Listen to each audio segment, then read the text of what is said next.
কই যাইতেছো? আজান দিছে তো তাই না আমাদের দিতেছি। আরে নামাজ পড়ে কি হবে? নামাজ পড়ে তো কোনো লাভ নেই, তোর শুধু সময় নষ্ট হচ্ছে। আরে ভাই আপনি জানেন না নামাজ পড়লে আল্লাহ খুশি হয়। প্রত্যেকটা মুসলমানের উপর আল্লাহ নামাজ ফরজ করেছেন। আরে তুই নামাজ পড়তে গিয়ে যে সময়টুকু নষ্ট করবি, ওই সময়টুকু তুই যদি কাজ করিস তুই অনেক পারিশ্রমিক পাবি, তুই সফল হতে পারবি। আরে ভাই নামাজ পড়লে আল্লাহ রিজিকের ব্যবস্থা করে দেন, সকল সমস্যার সমাধান করে দেন। তাই নামাজ পড়তে গেলে কখনো সময় নষ্ট হয় না। এখানে বসে সময় নষ্ট না করে চলেন নামাজ ভাই। আচ্ছা ঠিক আছে চলো। আরে এবার বস ফোন দিল, বস ফোন দিল কে? দেখি কথা কয় দেখি। হ্যাঁ হ্যালো বস। এই তুই কি করছিস রে?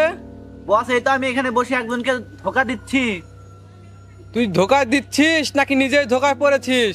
মানে জি বস।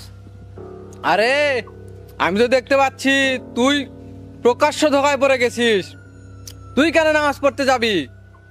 আরে তুই তো শয়তান, তুই জানিস না শয়তানের কোনো ভালো কাজ, নামাজ ইবাদত এগুলো আল্লাহ কখনোই কবুল করবে না। আরে আসলে তাই তো, আমি তো শয়তান, আমি কেন নামাজ পড়তে যাচ্ছি? না আমি নামাজ পড়তে যাব না, আমি এখন ওকেই ধোকা দেব। ঠিক আছে বস।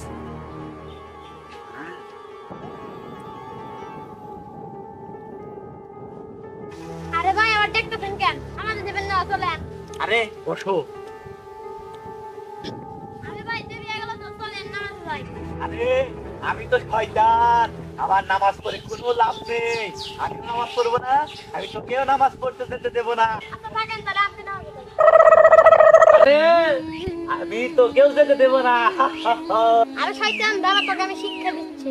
আউযু বিল্লাহি মিনাশ শাইতানির রাজিম।